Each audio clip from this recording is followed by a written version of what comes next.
Hello everyone, welcome to my YouTube channel. तो कल के लेक्चर में हमने देखा था कि जो स्टमक का इंट्रोडक्शन है और स्टमक के जो एक्सटर्नल फीचर्स है एंड जो उसके पार्ट्स है वो देखा था। और आज के लेक्चर में हम देखने वाले हैं रिलेशन ऑफ द स्टमक, उसका nerve supply, blood supply, lymphatic drainage and जो क्लिनिकल एनाटॉमी, वो भी हम इस लेक्चर में देखेंगे। तो let's start it. So firstly relation of the stomach. तो दो टाइप के रिलेशंस देखेंगे। First is the peritoneal relation and then the visceral relation. First, peritoneal relation. Stomach is line by peritoneum on both the surfaces. कौन कौन से surface होते हैं? एक एंटीरियर सरफेस होता है और पीछे वाला एक पोस्टीरियर सरफेस होता है। तो stomach line by peritoneum on both the surface, both surface पे वो पेरिटोनियम से लाइन करता है। फर्स्टली लेसर कर्वेचर के बारे में जानते हैं। लेसर कर्वेचर पे क्या होता है? Layer of peritoneum lining anterior and posterior surface. Okay, जो ये लेसर कर्वेचर है, देखो this one is the lesser curvature. इस लेसर कर्वेचर पे क्या होता है? जो पेरिटोनियम की लाइनिंग होती है वो एंटीरियर एंड पोस्टीरियर सरफेस को लाइन करती है। ओके, देन उसके बाद आता है ग्रेटर कर्वेचर। ग्रेटर कर्वेचर क्या है? Two layers meet to form greater omentum. Okay, उसके बाद ये क्या करता है? Two layer meet to form greater omentum. किसकी? पेरिटोनियल जो लेयर है वो ग्रेटर कर्वेचर पे मिलके क्या करती है? ग्रेटर ओमेंटम फॉर्म करती है। उसके बाद है फंडस। नियर फंडस के पास क्या होता है? Two layers meet to form gastrosplenic ligament. Fundus कहाँ पे? यहाँ पे। This one is a fundus. Fundus पे क्या होता है? जो पेरिटोनियम की लेयर्स होती है वो क्या करती है? गैस्ट्रोस्प्लेनिक लिगामेंट फॉर्म करती है। उसके बाद है नियर कार्डियक एंड। जो कार्डियक एंड है, this one is the cardiac and. ऊपर की side this one is the cardiac and. Okay, ये क्या करता है? यहाँ पे क्या होता है? गैस्ट्रोस्प्लेनिक लिगामेंट प्रेजेंट होता है। ये यहाँ पे ये है कि two layers meet to form gastrosplenic ligament. Fundus पे, फंडस के ऊपर ही क्या प्रेजेंट है? नियर कार्डियक एंड प्रेजेंट है। ओके, तो वहाँ पे क्या प्रेजेंट होता है? Gastrosplenic ligament. ये हो गया अबाउट द पेरिटोनियल रिलेशन। अब जानते हैं अबाउट द विसरल रिलेशन। तो विसरल रिलेशन में दो टाइप की रिलेशन देखेंगे। First is the anterior relation, then the posterior relation. Okay, तो पहले देखते हैं एंटीरियर रिलेशन।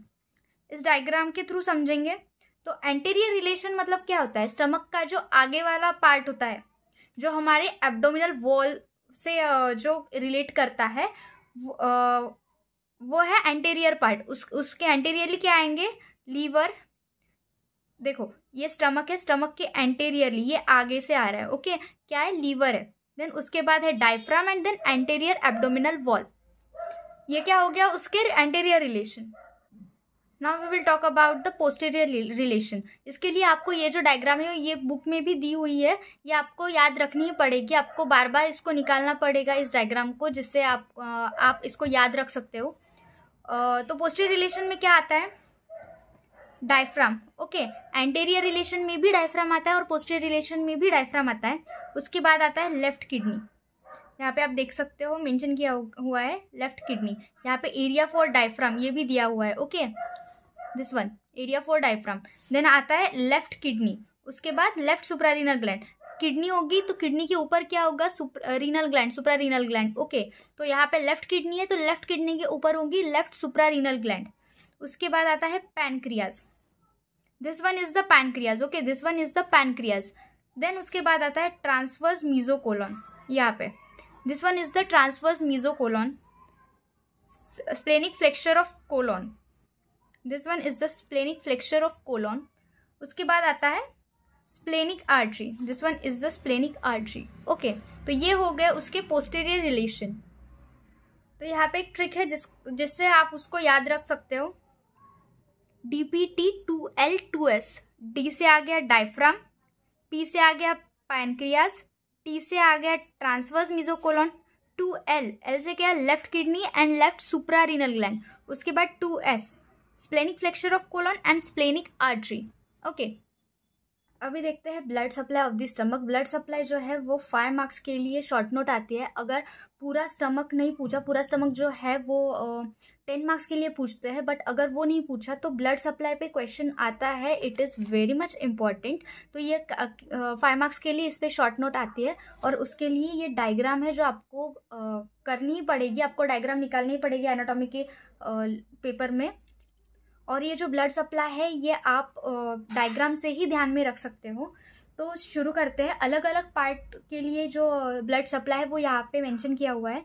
तो पहले देखते हैं, stomach is supplied by along the lesser curvature. Along the lesser curvature किससे वो सप्लाइड होता है? ओके, तो left gastric artery which is the branch of coeliac trunk. तो देखो यहाँ पे, this is the left gastric artery, this is the left gastric artery which is the branch of the coeliac trunk. देखो ये coeliac trunk से निकल रही है लेफ्ट गैस्ट्रिक आर्टरी, तो ये है coeliac trunk, sorry this one is the coeliac trunk. Again the right gastric artery, this is the right gastric artery which is the branch of proper hepatic artery। देखो ये right gastric artery है, this one is the right gastric artery which is the branch of the proper hepatic artery, this one is the proper hepatic artery। okay, तो lesser curvature पे किस किस से होता है blood supply? First is the left gastric artery, first is the left gastric artery and then right gastric artery. Okay, अभी बात करते हैं along the greater curvature. Greater curvature पे कैसे ब्लड सप्लाई होता है? तो इसके लिए दो आर्टरीज है, right gastroepiploic artery and the left gastroepiploic artery. तो जो राइट गैस्ट्रोएपिप्लोइक आर्टरी है, it is the branch of gastroduodenal artery. देखो this one is the right gastroepiploic artery, ये है राइट गैस्ट्रोएपिप्लोइक आर्टरी। ये किसकी ब्रांच है? This is the branch of gastroduodenal artery. Okay, this is the branch of gastroduodenal artery. और उसके बाद है left gastroepiploic artery. Okay, right gastroepiploic artery and the left gastroepiploic artery. ये किसकी branch है? It is the branch of splenic artery. देखो this is the branch of splenic artery. यहाँ पे स्प्लेनिक आर्टरीज की जो ये है स्प्लेनिक आर्टरी और ये इसके ब्रांचेस है। ओके, उससे क्या होता है, उससे क्या निकलता है? Left gastroepiploic artery. Now along the fundus, fundus is supplied by 5 to 7 short gastric arteries which are the branch of splenic artery। okay, 5 to 7 short gastric arteries, these are the short gastric arteries, these are the short gastric artery। ऐसे ही 5 से 7 gastric artery मिलकर जो कि branch किसकी होती है? Branch, ये देखो ये ब्रांचेस तो स्प्लीन जा रही है, यहाँ पे स्प्लेनिक आर्टरी है, स्प्लेनिक आर्टरी की ब्रांच है शॉर्ट गैस्ट्रिक आर्टरी। तो ये किसको सप्लाई करती है? फंडस को सप्लाई करती है। दिस इज, अभी बात करते हैं about the lymphatic drainage of the stomach. तो देखो stomach can be divided into 4 lymphatic territories. कितने? 4 lymphatic territories, area A, area B, area C and area D. यहाँ पे डायग्राम में आपको दिया हुआ है वो। तो पहले दिखती है ये area A. Okay, this one area A, upper part of the left 1/3। ये स्टमक का क्या है? अपर पार्ट है, upper part of left 1/3। This one is the left side and this one is the right side. तो ये area A जो है ये क्या है? Upper part of the left 1/3। It is drain into, कहाँ पे ड्रेन होता है? पैनक्रियाटिकोस्प्लेनिक node lying along splenic artery to reach celiac node. Okay, जो पैनक्रियाटिकोस्प्लेनिक नोड है लाइंग अलोंग स्प्लेनिक आर्टरी। अभी यहाँ पे आर्टरी नहीं दिखाई है, एक सेकेंड। यहाँ पे देखो लेफ्ट अपर 1/3 में स्प्लेनिक आर्टरी दिखाई हुई है। तो इसी के along to reach the celiac node, celiac node, ये जो सिलियक नोड है यहाँ से कहाँ पे जाता है? ये सिलियक नोड पे।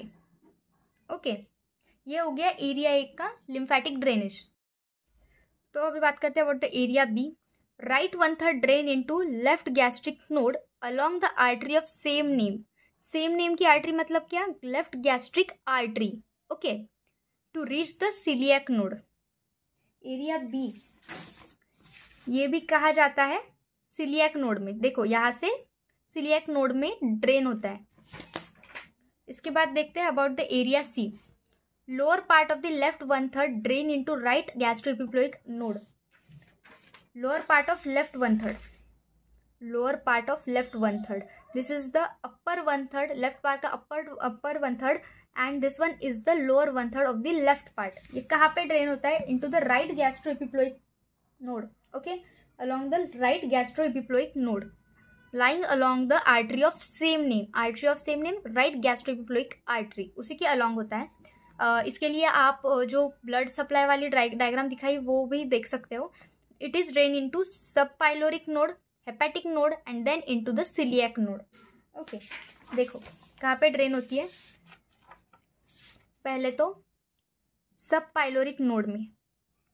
उसके बाद ये ड्रेन होती है इनटू द हेपेटिक नोड, उसके बाद सीलिएक नोड। ये हो गया about the area C. Now will talk about area D. ये एक पाइलोरिक पार्ट है।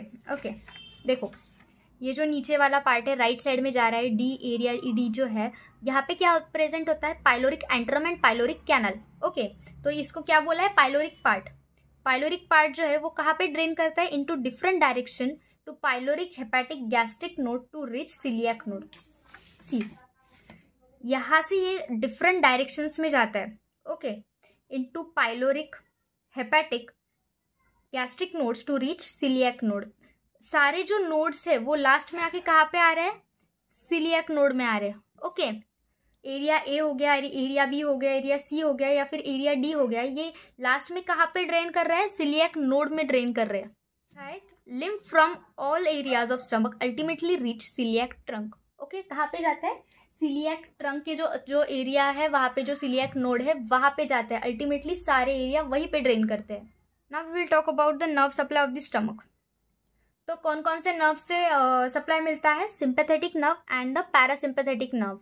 ओके, तो सिंपैथेटिक नर्व कैसे होता है, these are the vasomotor. Okay, sympathetic nerves कैसे होते हैं, वैजोमोटर। एंड पैरासिम्पैथेटिक नर्व्स कैसे होते हैं, these nerves are motor and secretomotor. Okay, sympathetic, vasomotor and parasympathetic are motor and secretomotor. Okay, now the last part is clinical anatomy.